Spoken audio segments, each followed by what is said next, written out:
Bismillahirrahmanirrahim. Assalamualaikum warahmatullahi wabarakatuh. Perkenalkan, saya Divi Noval Octavian Ramadhani dari kelas E Prodi Ekonomi Syariah, mata kuliah UAS yaitu Metodologi Studi Islam, dosen pengampu Ibu Fadliah Adlina. Nah, jadi pada kesempatan kali ini saya akan melakukan storytelling, yaitu untuk tugas UAS mata kuliah Metodologi Studi Islam, dan tokohnya yaitu beliau bernama Hasan Hanafi. Jadi langsung saja. Jadi Hasan Hanafi ini lahir di kota Kairo, Mesir pada tahun 13 Februari 1935, berdarah Maroko, dan juga kakeknya berasal dari Maroko dan neneknya berasal dari kabilah Bani Mur, yang dimana diantaranya menurunkan Bani Gamal Abdul Nasser, Presiden Mesir kedua. Pada saat berusia 5 tahun, Hasan Hanafi sudah menghafal Al-Quran. Nah, pendidikannya diawali di pendidikan dasar dan tamat pada tahun 1948. Kemudian di Madrasah Sanawiyah Halil Agha, Kairo, selesai pada tahun 1952.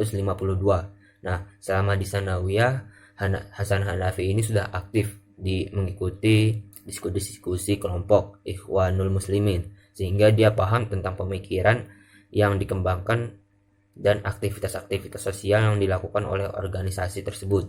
Selain itu, ia juga mempelajari pemikiran-pemikiran Sayyid Qutb yang hidup pada tahun 1906 hingga 1966. Nah, tentang keadilan sosial dan keislaman. Nah, Hanafi memperoleh gelar sarjana mudanya dari Universitas Kairo, jurusan filsafat Fakultas Adab tahun 1956. Nah, kemudian ia melanjutkan ke Universitas Sorbonne, Perancis, dengan konsentrasi kajian pemikiran barat, modern dan pramodern. Nah, selama di Perancis, beliau mendalami berbagai disiplin ilmu. Ia juga mendalami beberapa metode berpikir, mulai dari pemikiran fenomenologi Husserl pada tahun 1859 hingga 1938, yang mengakui kebenaran empiris, kebenaran teoritis atau akal, dan kebenaran nilai.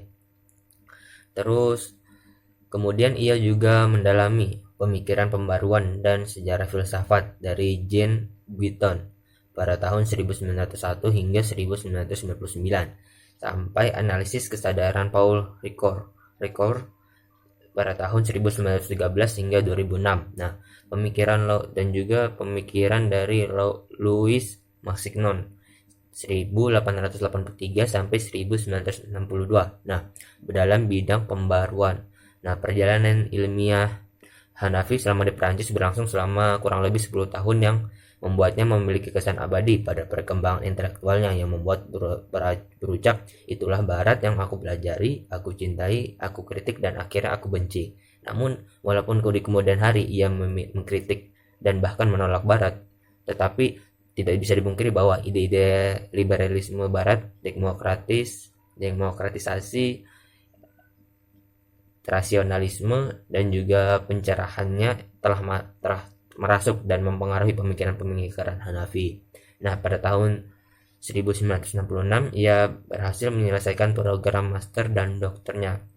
Nah, karir Hanafi di dunia intelektual dimulai pada tahun 1967 ketika diangkat menjadi lektor. Kemudian lektor kepala pada tahun 1973, profesor filsafat pada tahun 1980 pada jurusan filsafat Universitas Kairo, serta diserahi jabatan sebagai ketua jurusan filsafat pada universitas yang sama.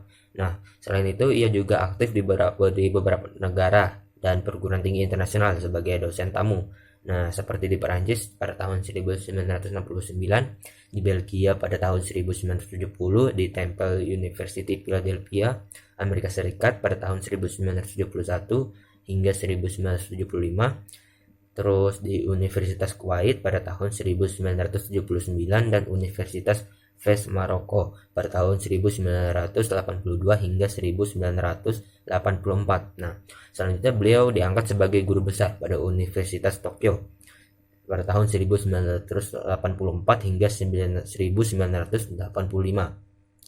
Di Persatuan Emirat Arab pada tahun 1985 dan menjadi penasihat program di Universitas PBB di Jepang. Nah, pada tahun 1985 hingga 1987.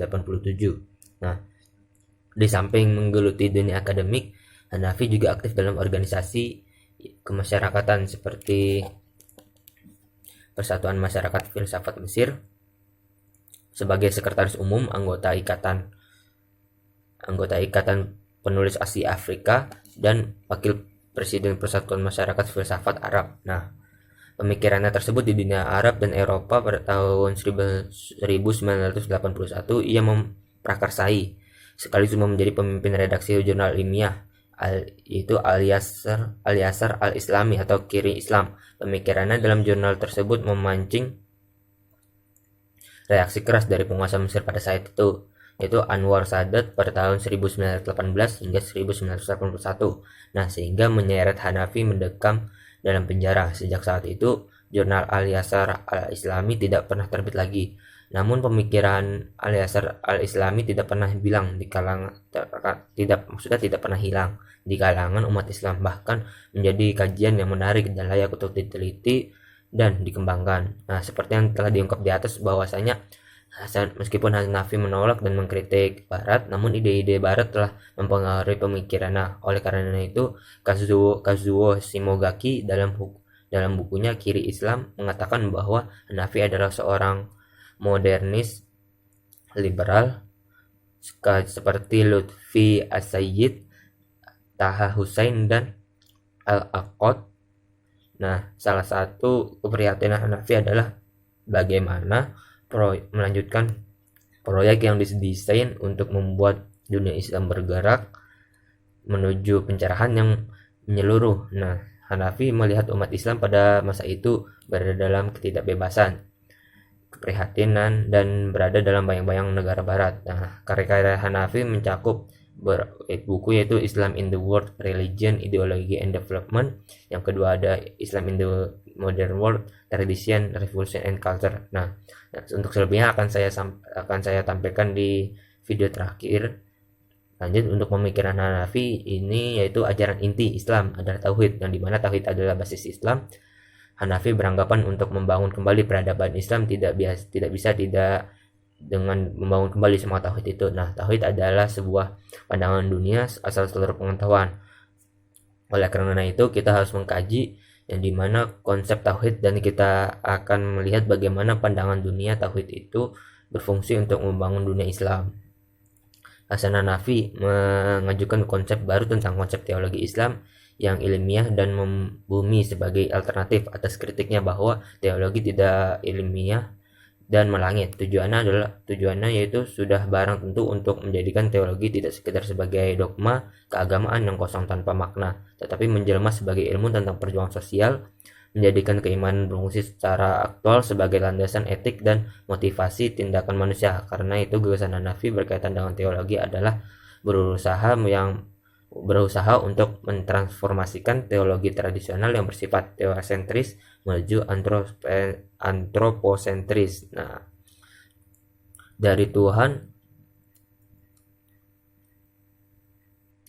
Tuhan di langit kepada manusia di bumi, dari tekstual ke kontekstual, dari teori kepada tindakan, dari takdir terkungkung kepada takdir kebebasan. Nah, pemikiran ini setidaknya didasari oleh dua landasan. Yang pertama, kebutuhan adanya sebuah ideologi dan teologi yang jelas dan konkret di tengah pertarungan ideologi global, yang perlunya bangunan teologi yang bukan hanya bersifat teoretik namun juga praktis yang bisa melahirkan gerakan dalam sejarah.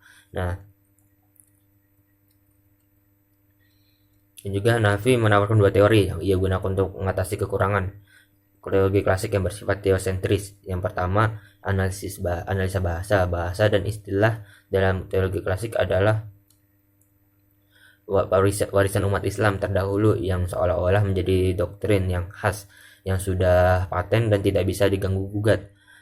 Menurut Hanafi, istilah-istilah dalam teologi sebenarnya tidak hanya mengarah kepada yang transenden dan gaib, tetapi juga mengungkap tentang sifat-sifat dan metode keilmuan yang empirik, rasional, dan seperti iman, amal, dan imamah, atau yang historis seperti nubuah, dan juga yang metafisis seperti Tuhan dan akhirat. Kedua, analisa realitas sosial. Analisa ini diperlukan untuk mengetahui latar belakang historis sosiologis munculnya teologi di masa lalu dan bagaimana pengaruhnya bagi kehidupan masyarakat atau penganutnya.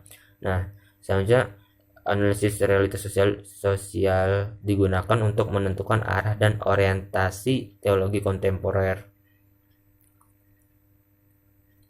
Untuk melandingkan dua tawaran tersebut, Hanafi menggunakan 3 metode berpikir, yaitu ada dialektika, fenomenologi, dan hermeneutik. Nah, di mana dialektika ini adalah metode pemikiran didasarkan pada asumsi bahwa proses perkembangan sejarah terjadi lewat konfrontasi dialektis saat tesis melahirkan antitesis dan selanjutnya melakukan sintesis.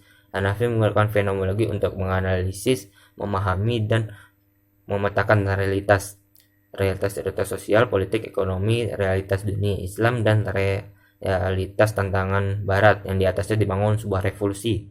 Sebagaimana katanya sebagai bagian dari gerakan Islam di Mesir, saya tidak punya pilihan lain kecuali menggunakan fenomenologi untuk menganalisis Islam di Mesir.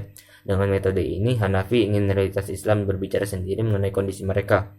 Nah, Islam adalah Islam yang harus dilihat dari kacamata Islam, bukan dari kacamata Barat. Hanafi menggunakan metode hermeneutik untuk membumikan gagasan teologinya yang bersifat antroposentris dan dari teks ke konteks, dari langit ke bumi, dan dari teori ke praktek.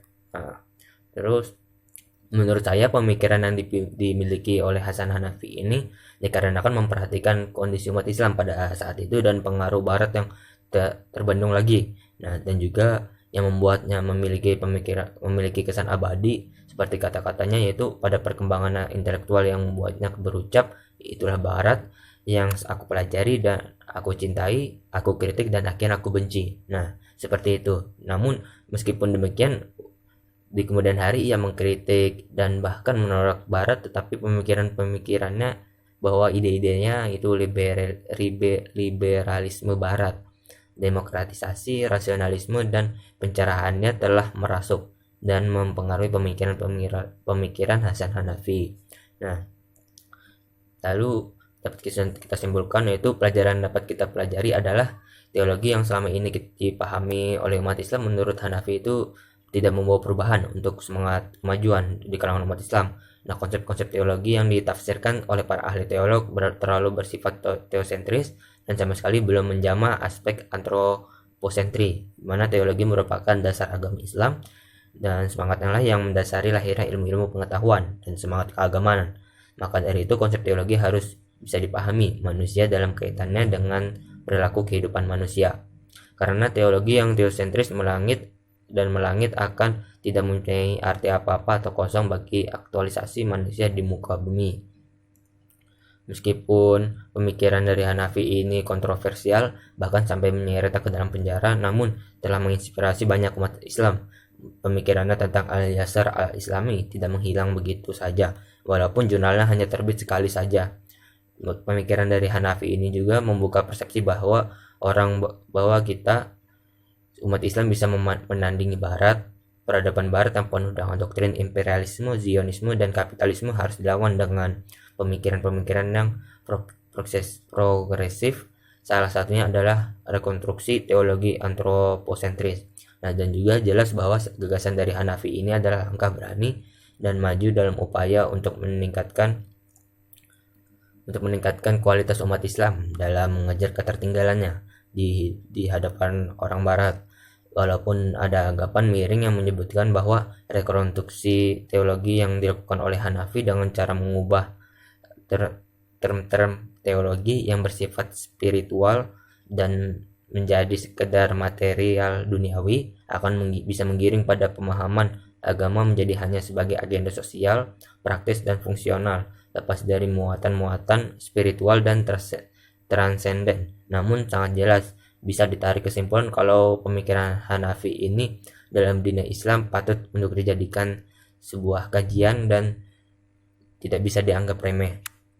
Mungkin itu saja yang dapat saya sampaikan. Untuk selanjutnya akan saya tampilkan beberapa karya-karya dari beliau, yaitu Hasan Hanafi, dan juga daftar pustaka yang saya ambil untuk melakukan storytelling ini.